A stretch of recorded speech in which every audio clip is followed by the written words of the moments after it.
Hi there, everybody. Welcome to Orkney. I'm Rosslyn, and I am going to do my first full playthrough of this Transformers game book from 1987. This is Desert of Danger. It's an official Transformers adventure game book, one of six, written by the illustrious Dave Morris. Very, very good at writing adventures, even 40 years ago. Really good at it. These are good. Like, I've done one playthrough of one of the other ones in this series, and it was a lot of fun. So this should be good. I'll have a wee look at the blurb and then crack on with the adventure. It says Battle of the Hybrids on the distant planet of Nebulos. Oh, I can show you the front too while I'm doing it. Let's see. Try and get you a good close up of that while I'm doing it. Right, there we go. On the distant planet of Nebulos, groups of heroic Autobots and evil Decepticons have settled, binary bonding their powerful bodies with the native Nebulans to create a dramatic new race of hybrid robots. Each can transform for action at lightning speed.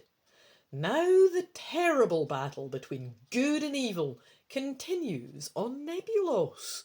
You are the hero of this book. Suddenly you are thrust into the deadly struggle. Target Master Hot Rod and his Nebulan companion, Professor Sparks, suspect that a group of Decepticons, led by the fearsome Skull Cruncher, sounds nasty, have a cunning plan to form an invincible Decepticon army which could wipe out the Autobots on Nebulos forever. With your help, will Hot Rod be in time to thwart their evil scheme? It says if I collect Transformers, this book is for me. I don't collect Transformers, but what you cannot see behind you, I'm trying to see if I've got anything I can just. I do have.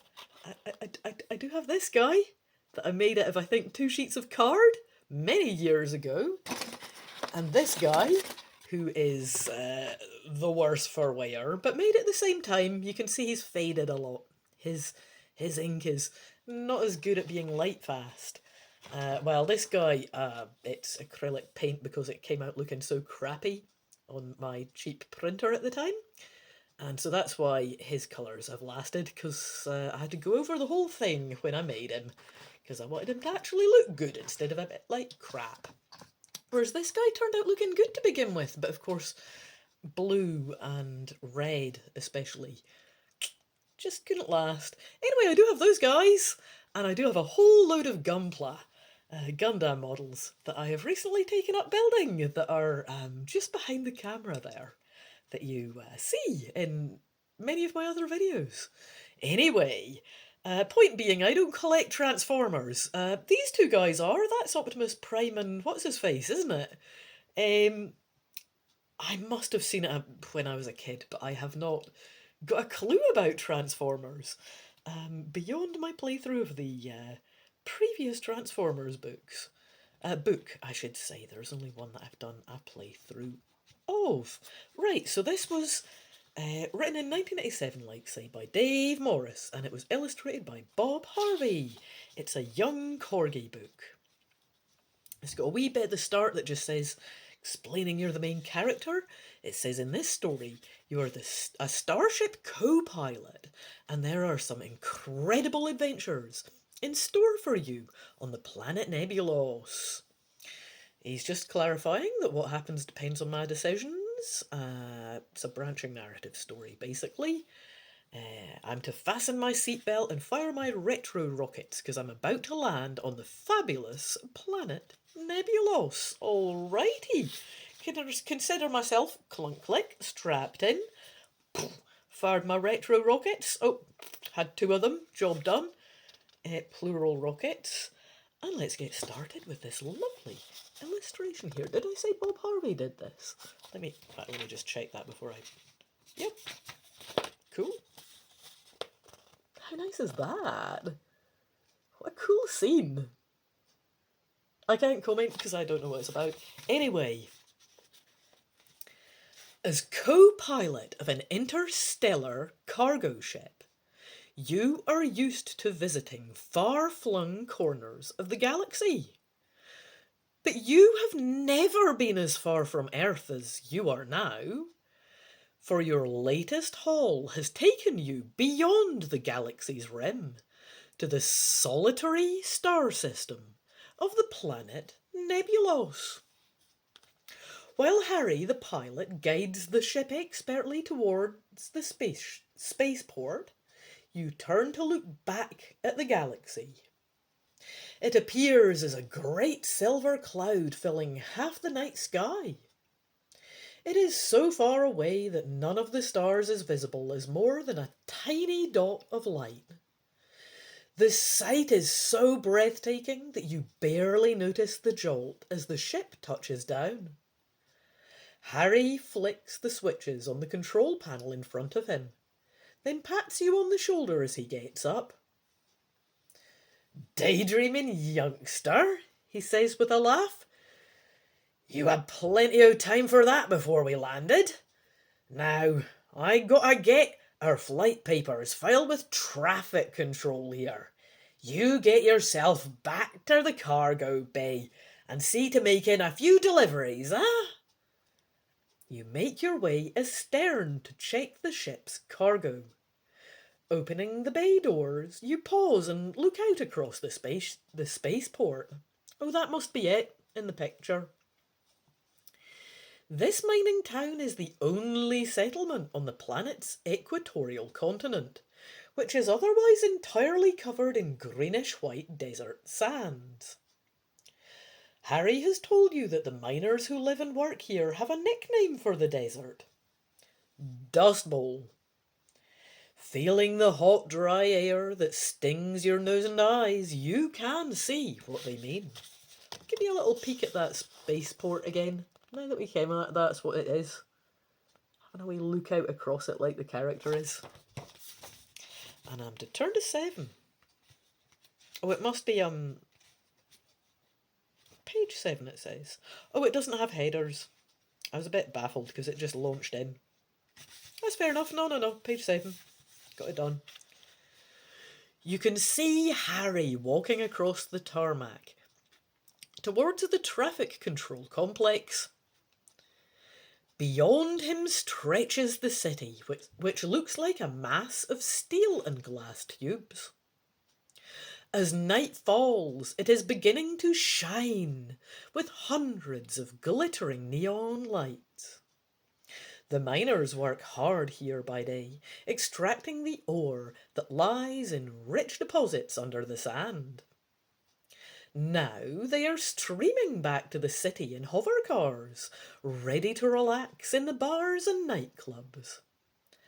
Harry glances back and sees you standing at the open doors.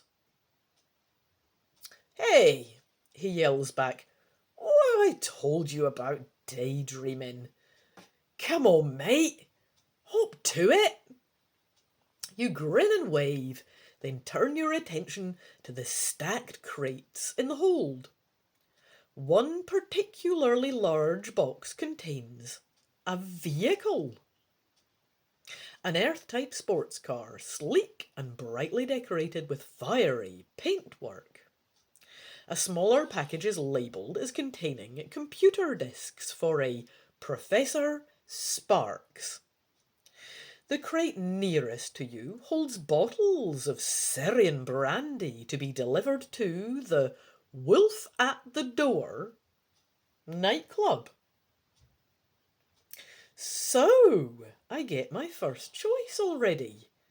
Right, let me do a quick read through because it's tricky to keep track and read at the same time. But if I do a little summary, here's Harry walking towards me. The city is very futuristic, yes, glimmering with light. Miners are busy in the day, getting that ore out from the sand, but they're all returning in their hover cars and going for the nightlife. Very nice. But I appear to be a dude, that's fair enough, and I'm to get on with my job and pick what to do. Cool. So, do I start by delivering the computer disks to Professor Sparks? Do I begin by unloading the sports car? Or do I decide to deliver the brandy first? That's right, because it's to go to the Wolf at the Door nightclub. And Professor Sparks, it's just the label on the discs, I think. Ooh, these all sound interesting, but I don't know about this sports car. I don't know. I think a little bit of a delivery, get out and about, see the sights or something. Brandy for a nightclub sounds funny. Computer discs for Professor Sparks sounds sensible, though. I think I'll start sensible. I'll start by delivering the computer discs to Professor Sparks. Turn into page 42 for that. As you pick up the box of discs, you happen to glance at the crate containing the sports car. Maybe I should have unpacked it. It sounds interesting now. Anyway, this sounds good too, though. The label on the side shows, oh, that it too is addressed to Professor Sparks. Oh, do you think? What would a quiet academic type want with a snazzy sports car? You begin to wonder about this. Then you remember that Harry is always telling you not to let yourself daydream. You had better concentrate on getting these items delivered. Eyes on the prize. Get on with the job. So the question is, do I decide to deliver the car and discs? It's a 2-for-1 deal because they're both going to Mr. Sparks. Oh yeah, nice one, I'd like to do that. I do get to change my mind and go for the brandy first after all, but no. Let's deliver the snazzy sports car and these computer discs to Mr. Professor Sparks. One of the planks on the side of the crate has come loose in transit. As you try to refasten it, you notice a light flashing on and off inside. At first, you try to restrain your curiosity, but it is no use. You pull a couple more planks loose so you can squeeze inside to investigate. You find that the flashing light is set in the car's dashboard, just above a button marked with a spark symbol. You really should resist the urge to press it. Once again, though, your curiosity gets the better of you. Yeah, I was thinking.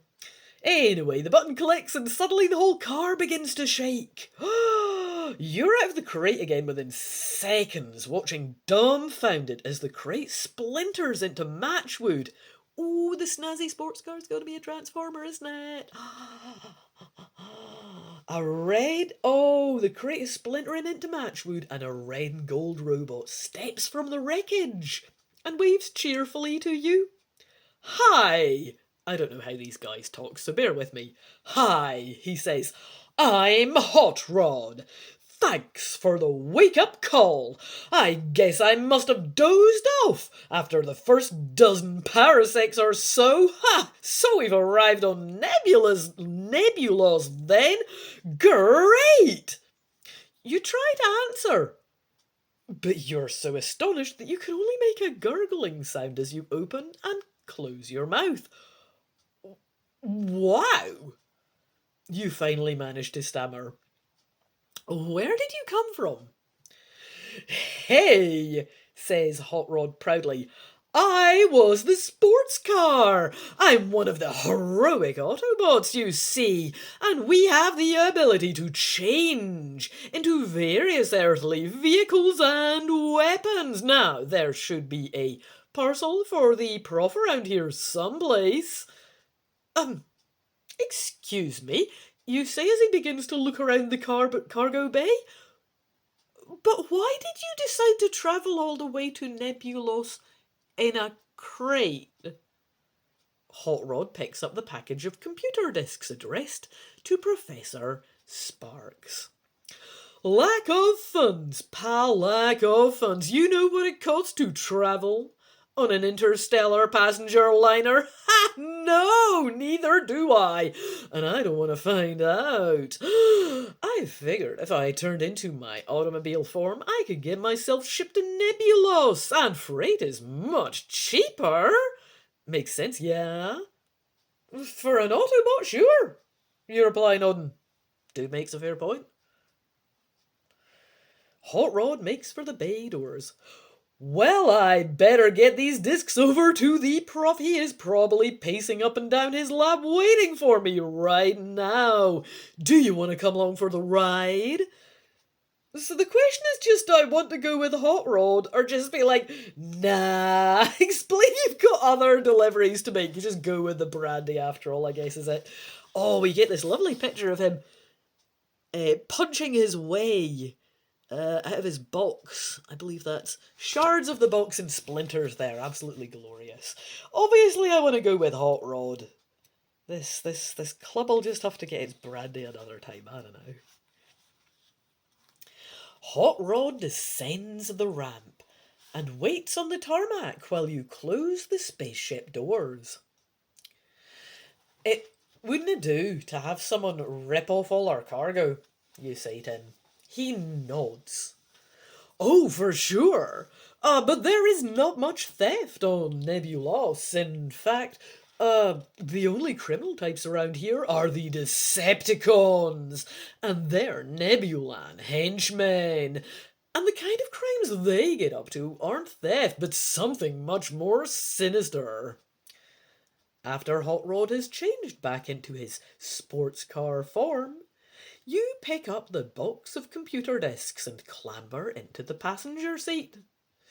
You'd better fasten your seatbelt, he yells over the roar of his revving engine. Ha! They don't call me Hot Rod for nothing. Okay. A moment later, he shows you what he means by whizzing across the landing field towards the spaceport gate at more than 100 miles an hour.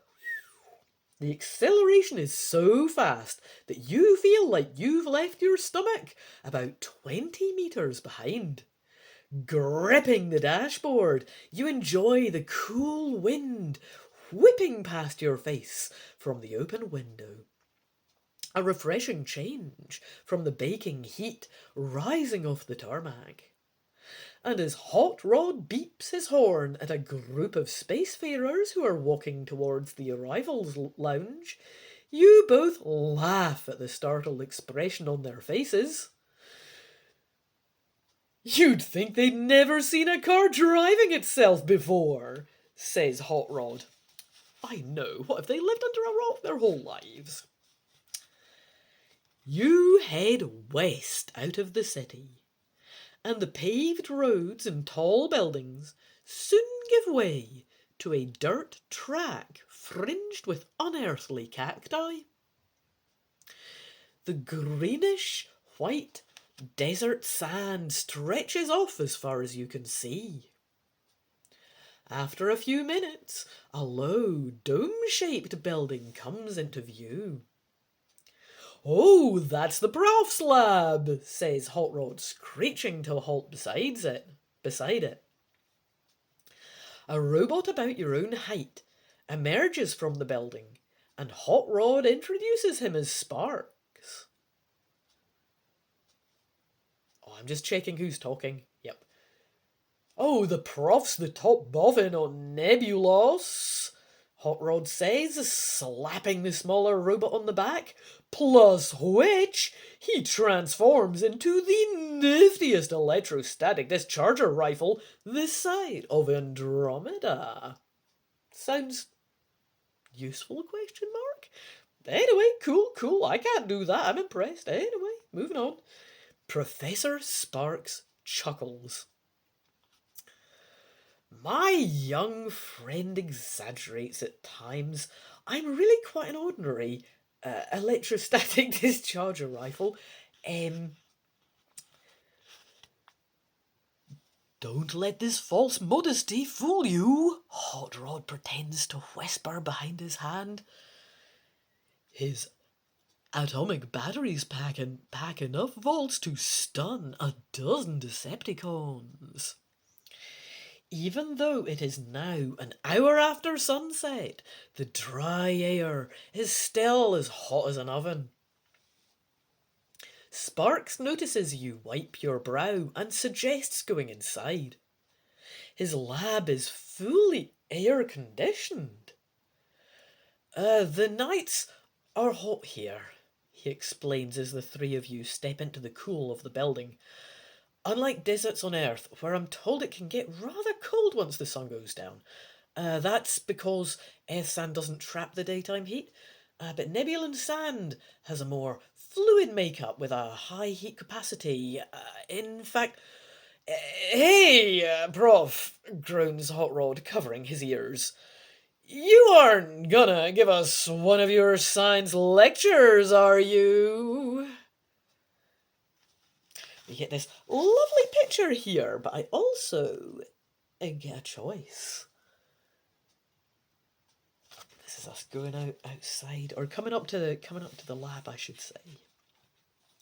Right, do I ask Sparks to explain his scientific work? Could be boring, but I don't know. Talking to him a lot, it could be good though. Who knows what this guy does? Do I ask about the conflict between Autobots and Decepticons? See, that's functional. Or do I decide neither of these subjects is any of my business? No.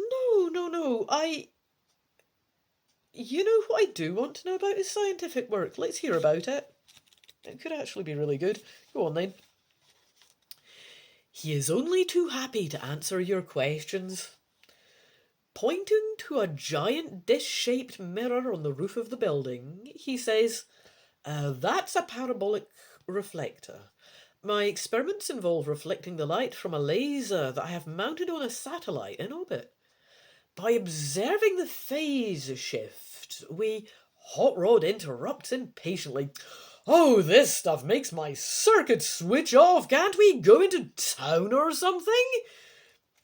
I mean, I did wonder if it'd be a bit boring. I thought it was alright, but this guy's getting bored. It's fair. I don't know if this guy goes on a lot. It sounds like they hang out together a fair bit, so let's see. Hot Rod just wants to do something. Do I go along with his suggestion? Do I say, no, I want to hear about Sparks' experiments? Or do I ask about the Autobots and Decepticons? Well, it does sound like he's waffling on a bit. Let's ask about the Decepticons and their argy-bargy and that, eh? Well, says Sparks cautiously, a lot of that is classified information. Oh, there's no harm in telling our human friend, says Hot Rod. He turns to you. All Transformers originally came from the planet Cybertron, our home planet, which has been devastated by the war between Autobots and Decepticons. Some Transformers found their way to Earth in a spaceship called the Ark. That happened millions of years ago, long before I was matrixed. Another group travelled on through the cosmos until they eventually found this planet, Nebulos. To cement the alliance with the Nebulans, each Transformer entered into a binary bonding with a Nebulan. The Prof and I are a team, you see. He provides the strategy and firepower. I provide the class. And the speeches, says Sparks. Come along, Hot Rod. Let's forget the history lesson for now. I think a young friend might like to see the sights of Nebulos. Action! Whoops, Hot Rod. Now you're talking, Prof. Let's hit the road. You and Sparks settle back to enjoy the ride as Hot Rod drives you back into town. The stars of the galaxy are crystal clear in the dry desert air. As you turn to look at the moon, you spot a brief flare of light out of the corner of your eye. Shooting star, you cry, pointing to where it fell.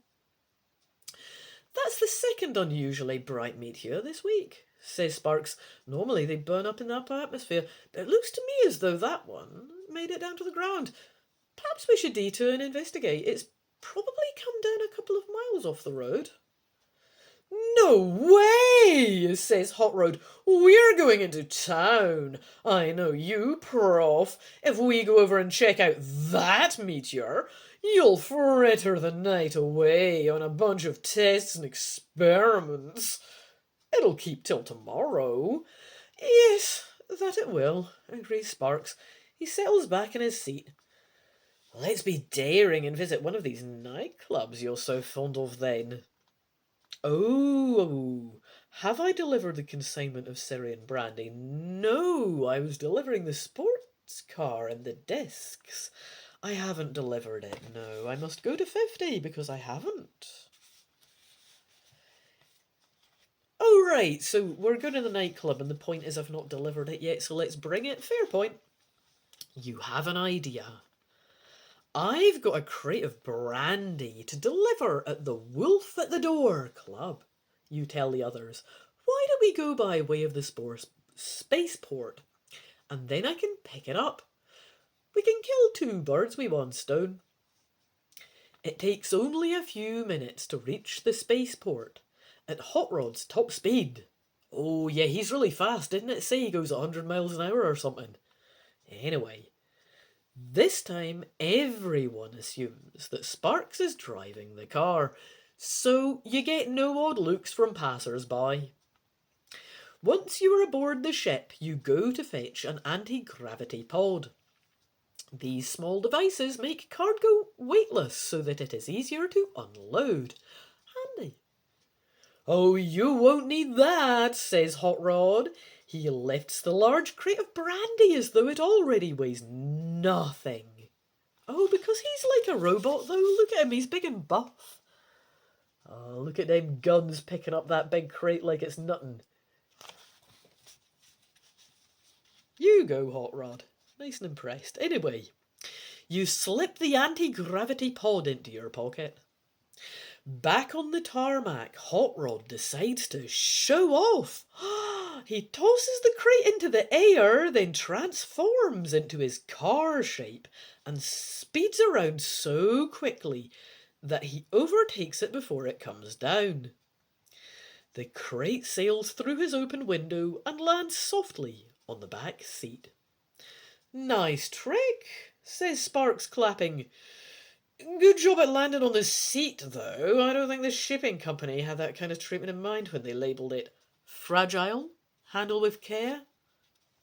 Between you and me, I was thinking this, but I'm glad he brought it up. The nightclub is only a few blocks from the spaceport, and you are there in no time. Hot Rod offers to carry the crate down to the cellar. But this time, you fix the anti-gravity disc to it. My turn to show off, you say to him, as you balance the now weightless crate on one finger. Why don't you two find us somewhere to sit? It looks pretty packed in there. You go down the cellar steps. It is dark and you cannot see any sign of a light switch. You put the crate down in the stairwell. As you put the anti-gravity pod back in your pocket, you happen to notice something out of the corner of your eye, something gleaming white. So the question is, do I want to take a closer look at this gleaming white thing, or go straight upstairs to rejoin Hot Rod and Sparks? I am going to take a closer look. You gotta have a look, right? Gotta have a wee look. You edge forward into the darkness, away from the stairwell. The cellar is even larger than you guessed. It goes right back into a much bigger room.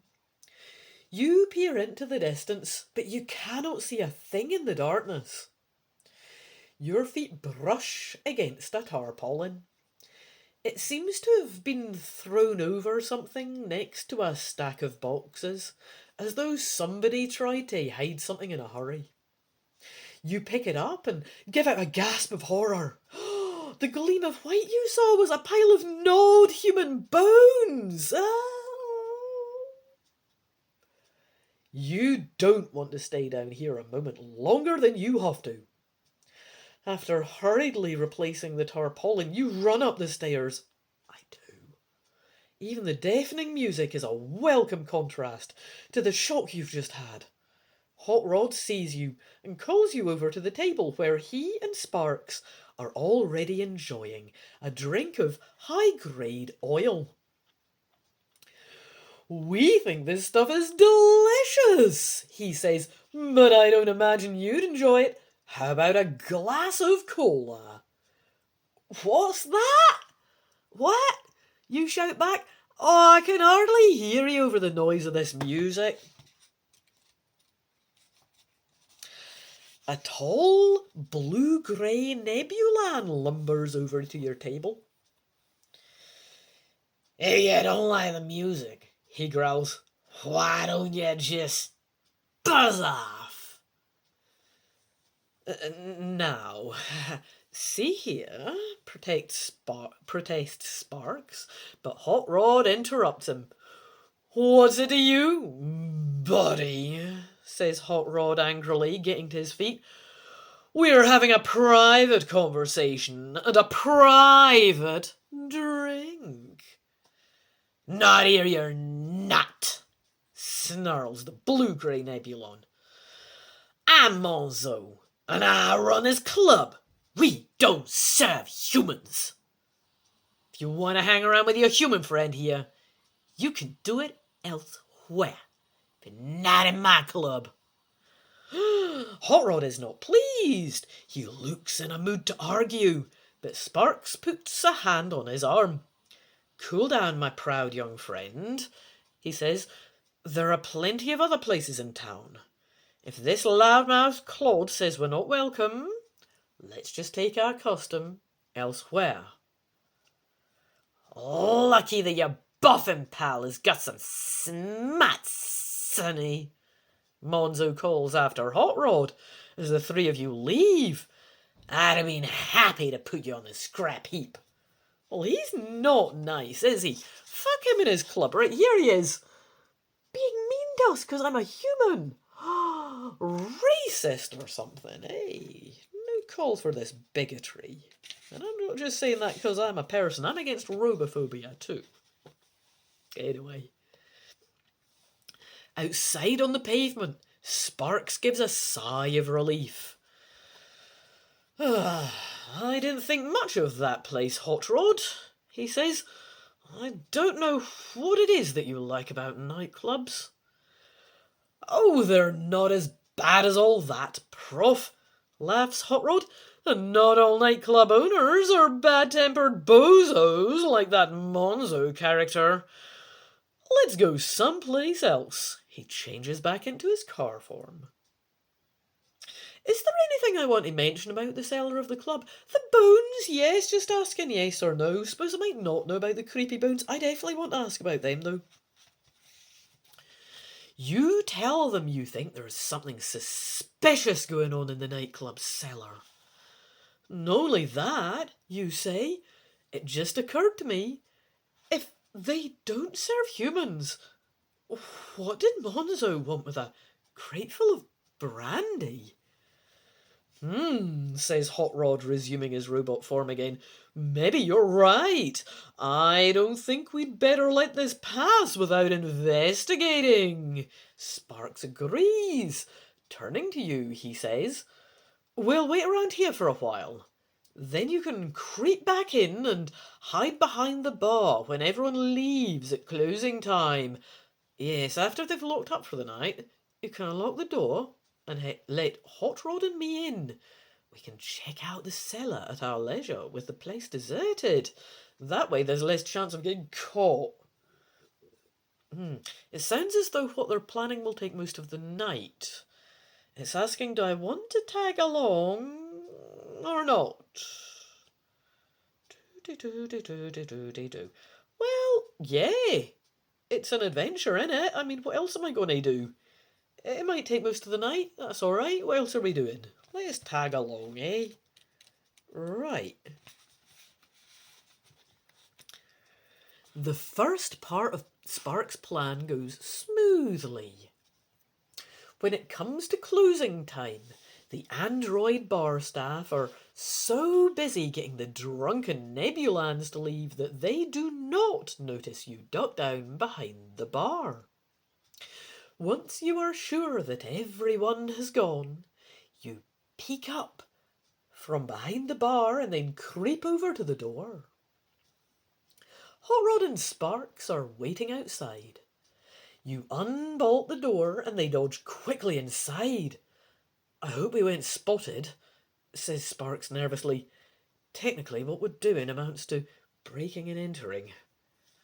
"Now, don't overstate the case, Prof," says Hot Rod.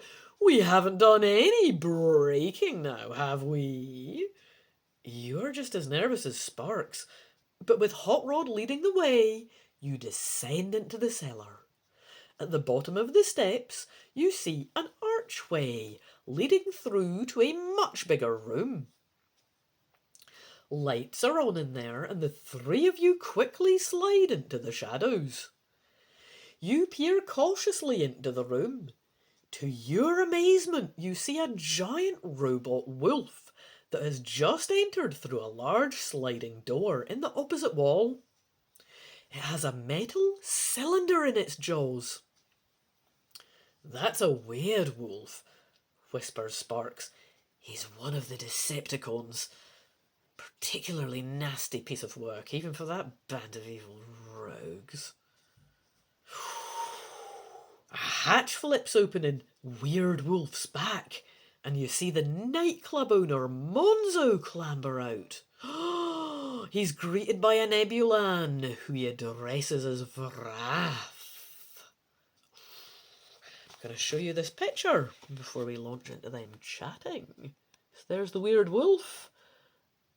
And Monzo's hopped out and he's starting to talk to this other guy. Right.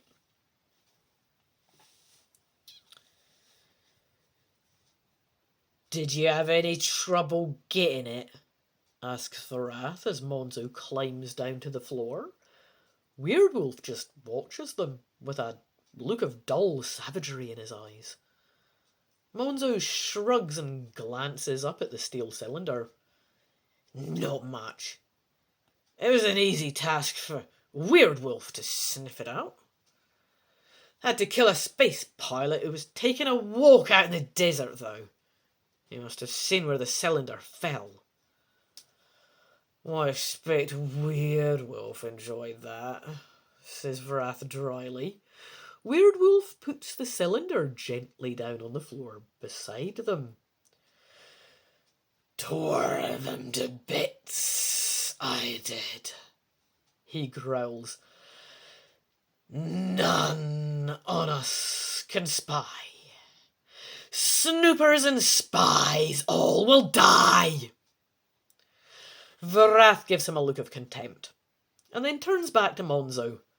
"I think we should go and check our tracking apparatus at the abandoned mines," he says.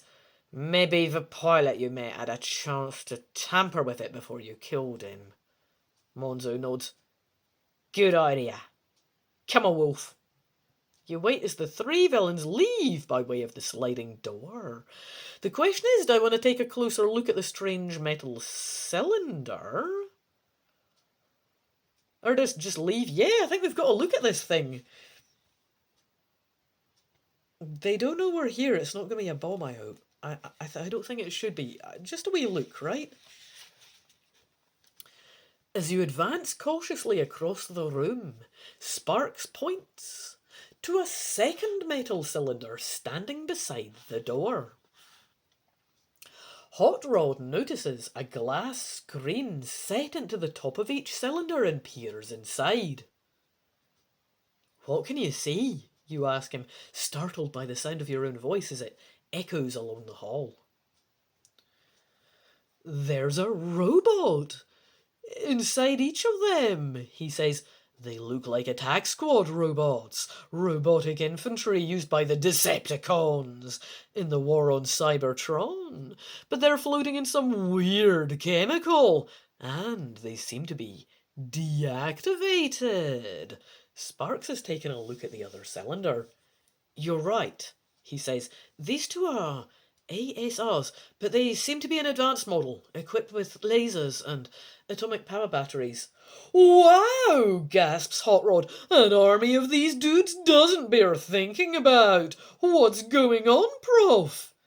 My guess is that these two are in suspended animation, says Sparks. As for putting the pieces of the puzzle together, oh, I don't have enough to go on just yet. I need more facts. Right. Do I suggest opening one of the cylinders?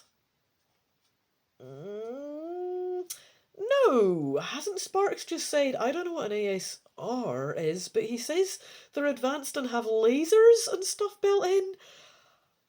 This sounds really dangerous, but suspended animation, though.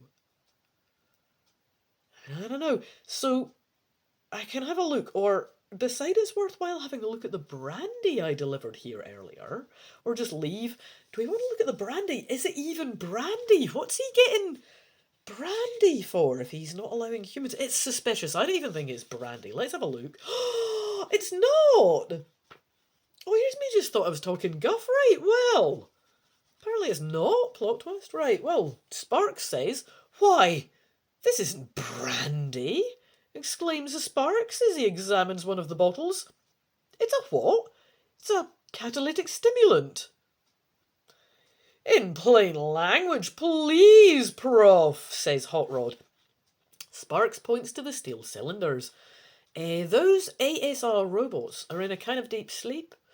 They must have been sent from Cybertron centuries ago. Once this chemical is added to the liquid they're floating in, they'll wake up. In that case, you begin to say, maybe we should... You don't get time to complete your suggestion. Hearing a sound, Hot Rod catches hold of your arm and propels you into the shadows. You take cover in the nick of time. The sliding door is opening. As you watch from your hiding place, Monzo steps back into the room. We could easily handle him. Oh, sorry, I thought it was Sparks. We could easily handle him, whispers Hot Rod. You think that it would be better to leave now? If we captured Monzo, I would just alert the other Decepticons that someone's onto them, you point out. That is true, though. Because we're currently on the down low, which I think is a massive advantage. Sparks agrees. And Hot Rod reluctantly goes along with the two of you. On the way back to the spaceport, Sparks outlines their plans for the next day. Oh gosh, we have quite a lot of text now, and I have just seen that we're coming up for 43 minutes. I think this is going to be a two-parter, but I will do the second part just now, but I'll upload it in 2 episodes. And yeah, this is fun though. But yes, I'm getting on to a big old thing and then straight to page 4 it's telling me to go to next, so it's a big old blurb. So before I do that, yes, I shall powder my nose, as us ladies do. Yes, I must tend to my needs, and then I shall be right back and do part 2. I hope to see you for the end of this playthrough, but I'll say toodaloo the new. Yeah, what fun though. I'll show you this before I go as well.